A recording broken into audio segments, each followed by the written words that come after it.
صبح جنگ کا طبل بجنے لگا، فجر کی نماز پڑھی، سورج چڑھا، 10 محرم کا دن جمعے کا وقت، جناب سیدنا امام حسین رضی اللہ تعالیٰ عنہ نے ریت پر سجدے کیے، لمبے سجدے، لمبی نماز، سورۃ الشمس کی آیات دوسری رکعت میں پڑھی تو سارا کربلا گونجنے لگا۔ کیا انداز تکلم تھا امام علی مقام کا۔ نماز مکمل ہوئی تو حور بن یزید، عمر بن سعد اور شیمر سے کہنے لگے واقعی حسین سے لڑو گے؟ پتہ نہیں کون ہے۔ قل لا اسألکم علیہ اجرا، تم نے نہیں پڑھا؟ الا المودۃ فی القربى، تمہاری آنکھیں بند ہیں۔ الحسن والحسین سید الشباب اہل جنہ، تمہیں نہیں پتا؟ کہنے لگا چپ کر، حکومت نظر آ رہی ہے۔ اور بن یزید کہنے لگے پھر میرا بھی فیصلہ سنو، مجھے حکومت نہیں چاہیے، مجھے جنت چاہیے۔ حکومت نہیں چاہیے۔ امام حسین کی پہلی فتح دیکھیں، اور بن یزید ایڑی لگا کے نا یزید کے لشکر سے نکل کے امام حسین کے لشکر میں شامل ہو گیا، اور پہلا شخص جس نے امام حسین کو روکا، امام حسین کے نام پر پہلا سر بھی اسی شخص نے کٹایا ہے۔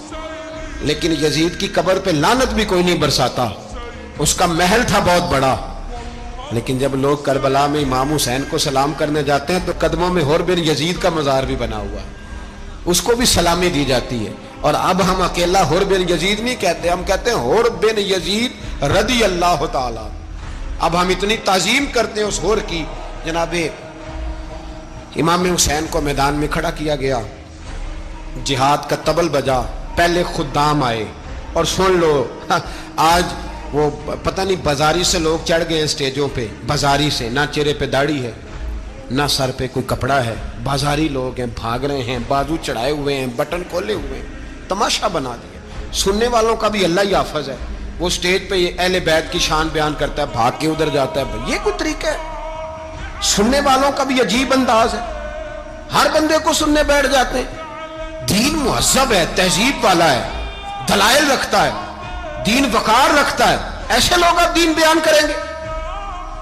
حضرت سیدنا امام حسین رضی اللہ تعالیٰ عنہ صبح جب جہاد کا وقت آیا، پتہ ہے کون کون تھے کربلا میں؟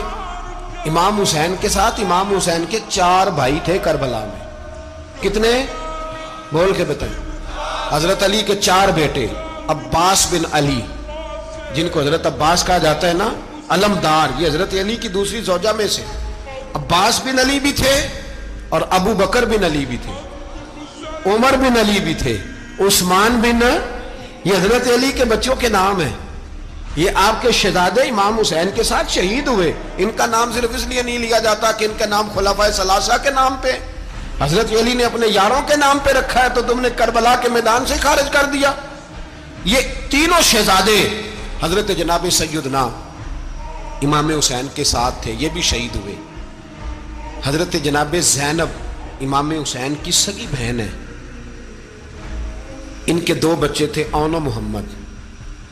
جب امام حسین میدان میں جانے لگے تو جناب زینب بچوں سے کہنے لگی نہ، پہلے بھائی نہیں جائے گا، پہلے بھانجے جائیں گے۔ 2 بچے شہید ہوئے۔ حضرت قاسم بن حسن امام حسن کے بیٹے تھے، وہ جب میدان میں جانے لگے تو امام حسین نے کہا نہیں بھائی تو نہیں جائے گا، تو میرے بھائی کی نشانی ہے، میں جاؤں گا۔ تو حضرت قاسم بن حسن نے ایک تعویذ کھول کے دیا کہ ابا جی میرے والد نے کہا تھا جب بڑی مشکل آ جائے تو تعویذ کھول کے دیکھنا، تو آج بڑی مشکل آئی ہے تو میں نے تعویذ کھولا ہے، تو یہ دیکھیں کیا لکھا ہے، یہ تو رکا ہے، تعویذ ہے ہی نہیں۔ جب کھول کے دیکھا تو اس پہ لکھا تھا قاسم اگر حسین پہ کوئی کڑا وقت آ جائے تو بیٹھ کے آگے آگے رہنا، اگر کڑا وقت میرے بھائی پہ کبھی آ جائے نا، دیکھنا اس کے آگے آگے چلنا، اسے حسن کی کمی نہ محسوس ہو، پائیاں جہاں ساکھ نہیں کوئی جے وچ خار نہ ہوئے۔ سیدنا امام حسین پہلی دفعہ کربلا میں اس وقت روئے جب یہ رکا، آپ نے دیکھا تو فرمایا ٹھیک ہے، اگر حسن کی یہ وصیت ہے تو میں نے زندگی میں اگر ان کی ہر بات مانی ہے اب بھی مانوں گا، تمہیں اجازت ہے۔ جناب قاسم بن حسن 16 سال کا جوان جب میدان میں نکلے تو ہائے ہائے پتہ نہیں کہاں سے آ گئی ہے۔